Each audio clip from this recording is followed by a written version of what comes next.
બરાબર. આપણે લાસ્ટ વિડીયોની અંદર કે પાઠ કોણ લખે છે, રોય ડિઝની, કોના વિશે, વોલ્ટ ડિઝની વિશે, જેનું મૃત્યુ થયું હતું અને એના સ્ટુડિયોમાં જતા હતા ત્યારે એને એવું જ લાગતું હતું કે મારો ભાઈ હજુ અહીંયા જીવિત છે. એના ભાઈની કલ્પના શક્તિ, એના વિચારોને કારણે રોય ડિઝની અને એની ટીમ આગળ એ પ્રોજેક્ટ ધરાવતી હતી, પ્રોજેક્ટ આગળ લઈ જતી હતી. બરાબર. ધ એપલ ઓર્ચર્ડ એટલે જૂની એપલ ઓર્ચર્ડ એન્ડ વીપિંગ વિલો. વીપિંગ વિલો પાણી નજીક થતું એક ઝાડ, જેને આપણે બેદમજન કહીએ. આપણે જોયું ન હોય એટલે ખ્યાલ ન આવે. Stand green and beautiful at our old farm. જૂના ઘરથી લીલું અને સુંદર દેખાતું હતું. એ Walt stretch is first animal, જ્યાં વોલ્ટે પોતાનું પ્રથમ રેખાચિત્ર દોર્યું. I recall how Walt and I would snuggle એટલે નિકટ, સ્નિગલ નષ્ટ કરવું, together in bed and hear the haunting whistle of a locomotive passing in the night. Locomotive આપમેળે હતું પણ શું કે છે, અમારી જૂની વાડીના સફરજન, બેદમજનના લીલાછમ વૃક્ષ વચ્ચે, અમારી જૂની વાડીના સફરજન, બેદમજનના લીલાછમ વૃક્ષ વચ્ચે વોલ્ટે પોતાના પ્રથમ પ્રાણીઓ પરના કાર્ટૂન દોર્યા હતા. મને યાદ છે જ્યારે રાત્રિમાં મારા ઘરની નજીકથી શું કે છે, ઓલ્ડ ટ્રેન, ઘરની નજીકથી ટ્રેન ભયાનક વિસલ કરતી પસાર થઈ હતી. જો ટ્રેન પસાર થતી હતી એનું કે છે, હું અને મારો ભાઈ ટ્રેન પસાર થતી હતી જેને સાંભળવા હું અને વોલ્ટ અને પથારીમાં એકબીજાને લપાઈ જતા હતા. બરાબર. પેલું ચિત્ર દોરે છે Walt sketch is first animals. બરાબર. ક્યાં દોરે છે? આવશે પડોશીના ઘોડાનું દોરે છે. Uncle Mike was an engineer. Walt Disney કે રોય ડિઝનીના અંકલ શું હતા? એન્જિનિયર હતા. હી એચડી છે, he would blow is whistle one long and two short. મારા કાકા માઇક એક લાંબી અને બે ટૂંકી સીટી વગાડતા. જસ્ટ ફોર અસ, અમારા માટે. Walt never lost his love for train. વોલ્ટે પોતાનો ટ્રેન પાછળનો પ્રેમ કદી ગુમાવ્યો નહોતો. Years later an old fashion train was one of the first attractive at Disneyland. Old fashion, જૂની પુરાણી ટ્રેન જે ડિઝનીલેન્ડનું પ્રથમ આકર્ષણ હતું. કે એમ કે છે કે અમારી જૂની વાડીના સફરજન, બેદમજનના લીલાછમ વૃક્ષ વચ્ચે વોલ્ટે પોતાના પ્રથમ પ્રાણીઓ પરના કાર્ટૂન ત્યાં દોર્યા. યાદ છે રાત્રિમાં અમારા ઘરની નજીકથી ટ્રેન ભયાનક વિસલ કરતી પસાર થતી હતી, જેને સંભાળવા માટે હું અને વોલ્ટ બંને પથારીમાં એકબીજાને લપાઈ જતા હતા. અમારા કાકા માઇક એન્જિન ડ્રાઈવર હતા. તે ફક્ત અમારા માટે પોતાના વિસલ વગાડતા, એક લાંબી અને બે ટૂંકી. અને આ ટ્રેન પ્રત્યેનો પ્રેમ અમે ગુમાવ્યો નહોતો. અને ઘણા વર્ષ પછી એક અત્યંત જૂની પુરાણી ટ્રેન એ લાવ્યા એ ડિઝનીલેન્ડનું આકર્ષણનું કેન્દ્ર બન્યું. વોલ્ટ ડિઝની કે રોય ડિઝનીના કાકાનું નામ શું હતું? માઇક. What is Mike's? એના અંકલ શું હતા? તો કે એન્જિનિયર. ટ્રેન પ્રત્યે કોને આકર્ષણ હતું? વોલ્ટ અને રોય ડિઝનીને. અને લાસ્ટમાં ડિઝનીલેન્ડની અંદર શું એક આકર્ષણ, એટ્રેક્શનનું કેન્દ્ર બન્યું કે જૂની પુરાણી ટ્રેન. હવે નેક્સ્ટ આપણે આગળ વધીએ બેટા. As far back as I can remember, મને યાદ છે તે વોલ્ટ વોઝ ડ્રોઈંગ. યાદ ખૂબ જ the first money he ever made by the nickel for a sketch of a neighbour's house. પડોશીના ઘોડાનું ચિત્ર દોર્યું જેનું વોલ્ટને એક નિકલ, મિત્રો એક નિકલ એટલે 5 સેન્ટ થાય. એ સમયે એની કિંમત આપણે કેમ રૂપિયા, પૈસા, ડોલર, પાઉન્ડ, એ રીતે મારા ભાઈ વોલ્ટે પ્રથમ વખત પડોશીના ઘોડાનું ચિત્ર દોર્યું જેની એને એક નિકલ, એ નિકલ મીન્સ 5 સેન્ટ મળ્યા. હી સ્ટડીડ કાર્ટૂનિંગ ઇન શિકાગો. વોલ્ટે, જો યાદ રાખજો, વોલ્ટે કાર્ટૂનિંગનો અભ્યાસ ક્યાં કર્યો? શિકાગોમાં કર્યો. And then started a little animated cartoon company in Kansas City. Walt Disney વિશે શોર્ટ નોટ પૂછતા બધું લખવું પડે. ક્યાં સ્ટડી કર્યો? બરાબર. કઈ જગ્યાએ એનિમેટેડ કંપની સ્ટાર્ટ કરી? પ્રથમ એ કેટલું કમાયા? શું ડ્રો કર્યું? He studied cartooning in Chicago. શિકાગોમાં એને કાર્ટૂનિંગ સ્ટાર્ટ કર્યું. And then started little animated શિકાગોમાં એને અભ્યાસ કર્યો કાર્ટૂનિંગ વિશે. Then started a little animated cartoon company in Kansas City that block. Kansas સિટીમાં નાની એનિમેટેડ કંપની શરૂ કરી જે ફ્લોપ્ડ, નિષ્ફળ ગઈ. I was in Los Angeles when Walt just 21. જ્યારે વોલ્ટ ડિઝની 21 વર્ષનો હતો ત્યારે હું લોસ એન્જલસમાં હતો, અમેરિકાના બધા સિટી છે. Decide to try his luck in Hollywood. અને તે પોતાનો પ્રયત્ન હોલીવુડમાં અજમાવવાનું નક્કી કર્યું. I met him at the station. મને સ્ટેશન પર મળ્યો. He was carrying a cheap suitcase. એની પાસે એક સસ્તી સુટકેસ હતી. That containing all of his belongings. થોડીક વસ્તુઓ હતી અંદર. We borrowed $500 from an uncle. $500 મેં કાકા પાસેથી લીધા. And Walt started a cartoon series called Alice in cartoon. હવે ત્યાંથી સફળ બરાબર $500 એના અંકલ માઇક પાસેથી લે છે અને ત્યાંથી એક નાની એનિમેટેડ કાર્ટૂન કંપની શરૂ કરે છે, બરાબર, જેનું નામ છે Alice. It was tough going. સમય મુશ્કેલ હતો. What did all the animation and I crank the old fashioning camera. Walt બધા ચલચિત્ર બનાવતો, વળાંક આપતો. મારી પાસે જૂનો પુરાણો કેમેરાથી બનાવતો ને એ ફોટોગ્રાફ કરતો.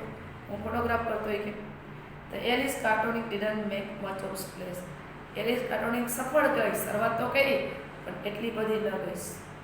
મચ ઓફ સ્પ્લેશ એટલું નામ ન કમાણી. So Walt started new series called Oswald the rabbit. Oswald the rabbit એની હિટ ગઈ પણ ડિસ્ટ્રીબ્યુટરને એને વેચીને તેને પૂરા પૈસા ન હોય, પોતાની વેચવાની ક્ષમતા નહોતી. પહેલી which cartoon movie first Alice, પછી Oswald the rabbit. Oswald did better but when I Walt went to our New York distributor. કે વોલ્ટ ટૂંકમાં ઓસ્વાલ્ડ ધ રેબિટ સારી હતી, બેટર હતી, ગુડ બેટર બેસ્ટ, એલિસ કરતાં સારી હતી. પણ જ્યારે હું અને વોલ્ટ વહેંચણી કરવા માટે ન્યુયોર્કમાં ગયા for more money E rain into trouble.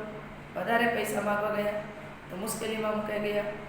What kind of a deal did you make kid? I ask. મેં કીધું બાળક તારે કયા પ્રકારની કે ડીલ કરવી છે? એમ છે સમજો, જેટલું યાદ કરું તેટલું કહું છું કે વોલ્ટ ત્યાંથી ચિત્ર દોરતા પ્રથમ એણે પડોશીના ઘોડાનું ચિત્ર દોર્યું જેનાથી 5 સેન્ટ કમાયા. શિકાગોમાં કાર્ટૂન બનાવવાનો અભ્યાસ કર્યો. ક્યાં કર્યો? શિકાગોમાં. એનિમેટેડ કંપની ક્યાં શરૂ કરી? કેન્સાસ સિટીમાં, જે તો કે નિષ્ફળ રહી. હું લોસ એન્જલસમાં હતો ત્યારે ફક્ત 21 વર્ષની ઉંમરમાં વોલ્ટે હોલિવૂડમાં નસીબ અજમાવવાનું નક્કી કર્યું. કેટલા વર્ષની ઉંમરમાં હોલિવૂડમાં નસીબ અજમાવવાનું નક્કી કર્યું? 21 વર્ષની ઉંમરમાં નક્કી કર્યું. મને સ્ટેશન પર મળ્યો ત્યારે તેમની પાસે એક સસ્તી અને મામૂલી સુટકેસ હતી જેમની દરેક વસ્તુ એમાં હતી. અમે કાકા પાસેથી $500 ઉછીના લીધા. વોલ્ટે કાર્ટૂન સિરીઝ શરૂ કરી જેનું નામ હતું કાર્ટૂન લેન્ડ એલિસ. ખૂબ જ કપરો સમય હતો. વોલ્ટે ઘણા બધા એનિમેશન કર્યા. હું જૂનો પુરાણો કેમેરો લઈ તેઓના ફોટા પાડ્યા કરતો હતો. એલિસ કાર્ટૂને કંઈ ઝાઝી સફળતા મેળવી નહીં. વોલ્ટે નવી સિરીઝ શરૂ કરી જેને નામ આપ્યું ઓસ્વાલ્ડ એક રેબિટ. ઓસ્વાલ્ડ ઘણું સારું રહી પણ જ્યારે વોલ્ટ ન્યુયોર્ક વેચાણકારો પાસે વધારે પૈસા માંગવા ગયો ત્યારે મુશ્કેલીમાં મુકાઈ ગયો. આ રીતે તમને આમાંથી પૂછે કે વોલ્ટે પ્રથમ કોનું ચિત્ર દોર્યું? પડોશીના ઘોડાનું. કેટલું કમાણું? 5 સેન્ટ.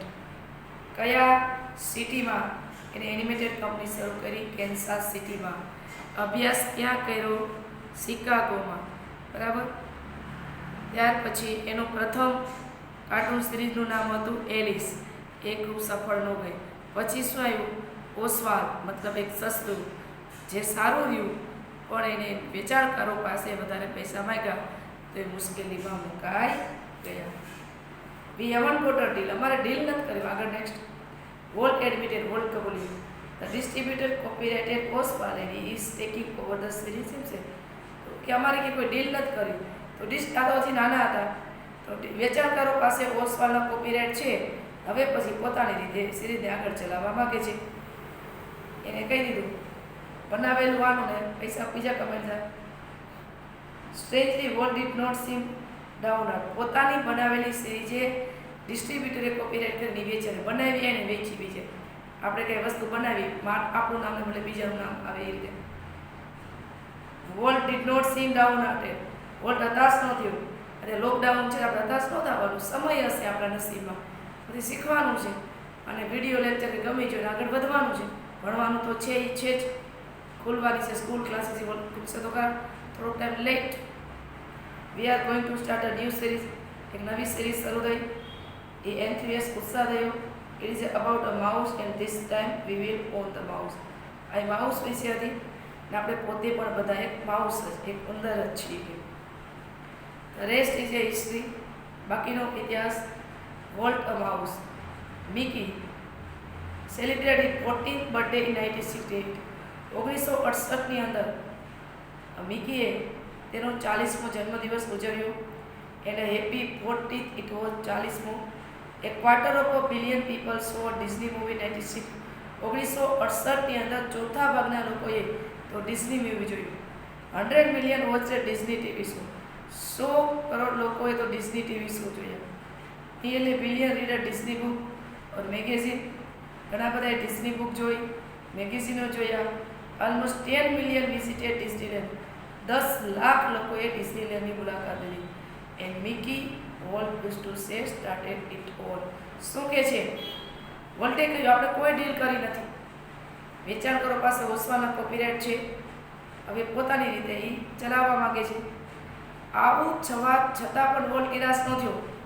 તેને ઉત્સાહથી કીધું આપણે એક નવી સિરીઝ ચાલુ કરી રહ્યા છે. આ પણ એક ઉંદર આધારિત જ હતી કે, અને આપણે એ વખતે પોતાની હશે, આપણે કોઈ ડિસ્ટ્રીબ્યુટરને આમાં સામેલ નહીં કરીએ. ત્યારબાદનો યાદગાર ઇતિહાસ છે. જો એલિસ સફળ ન ગઈ, ઓસવાલ ધ રેબિટ એના ડિસ્ટ્રીબ્યુટર એના કોપીરાઇટ વેચી નાખ્યા. હવેની જે સિરીઝ છે જેનાથી વોલ્ટ ડિઝનીનો ટર્નિંગ પોઈન્ટ આવે છે. વોલ્ટના ઉંદર આધારિત બરાબર. ત્યારબાદનું એક યાદગાર છે વોલ્ટના ઉંદર. મિકીએ 1968માં પોતાની 40મી વર્ષગાંઠ ઉજવી અને આનંદપ્રદ અને સફળ 40મી વર્ષગાંઠ હતી. 1968માં લાખો કરોડો લોકોએ ડિઝની મૂવી જોયું. બરાબર. કઈ સાલમાં? 1968માં. કેટલામી વર્ષગાંઠ હતી? 40મી. 100 મિલિયનથી વધારે લોકો ડિઝની ટીવી શો જોતા હતા. લગભગ બિલિયન જેટલા લોકો ડિઝની બુક ને મેગેઝિન વાંચતા. એવા 10 બિલિયન લોકોએ ડિઝનીલેન્ડની મુલાકાત લીધી.